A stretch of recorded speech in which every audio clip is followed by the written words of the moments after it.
السلام عليكم. دائما في إطار تعزيز المهارات والقدرات السيرية والتدبيرية ديال التعاونيات كمقاولات اقتصادية. الهدف ديالها بطبيعة الحال هو تحصيل الربح عبر تعزيز منظومات الإنتاج إن شاء الله. دونك اليوم غادي نهضروا على واحد 5 العوامل اللي تخلينا نعرفوا هذا القطاع اللي نخدموا فيه واش هو قطاع عنده واحد البيئة تنافسية سليمة، يعني ممكن نلقاو في ذاتنا، ولا عنده بيئة تنافسية صعيبة اللي غادي تعذبنا بار لا سويت. دونك أول معطى هو تنشوفوا هذا القطاع قوة درجة التنافس مع المنافسين. واش عندي منافسين صحاح، شركات كبرى دي ملتي ناسيونو، يعني شركات اللي عندها واحد رأس مال، قدرات مالية كبيرة وقدرات سيرية تدبيرية كبيرة، ولا واحد القطاع اللي مفتوح على الجميع.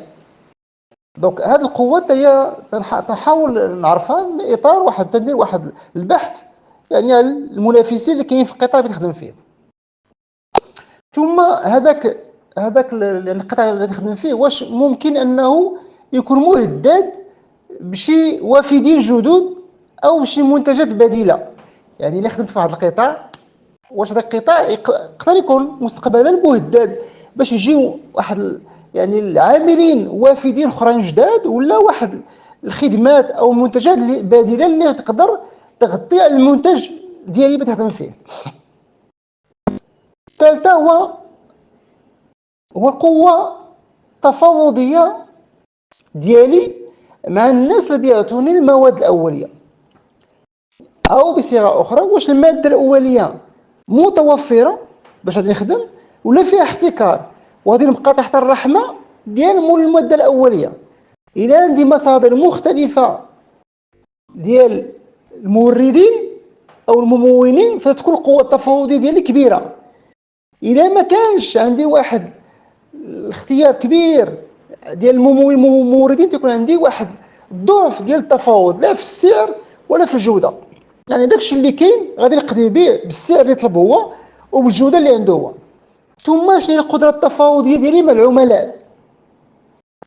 واش المنتوج ديالي ولا الخدمه ديالي تسمح لي باش نكون في موقف قوه للتفاوض مع الزبناء ديالي ولا العملاء ديالي، ولا تيخليني انا نقدم تنازلات باش نلقى بلاصتي في السوق؟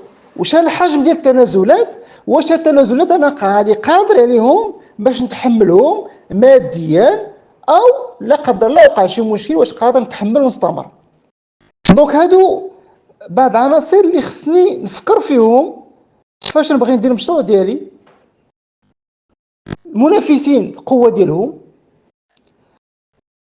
الوافدين الجداد اللي يقدروا يدخلوا في الدومين، المنتجات البديله اللي تقدر او الخدمات البديله اللي تقدر تغطي على المنتوج ديالي، الموردين والممولين ديالي كيفاش تكون القوه التفاوضيه معهم، والزبناء والعملاء كيفاش غتكون القوه ديال التفاوضيه باش نقنعهم، وكيفاش الخلاص ديالهم والاجل ديال السداد.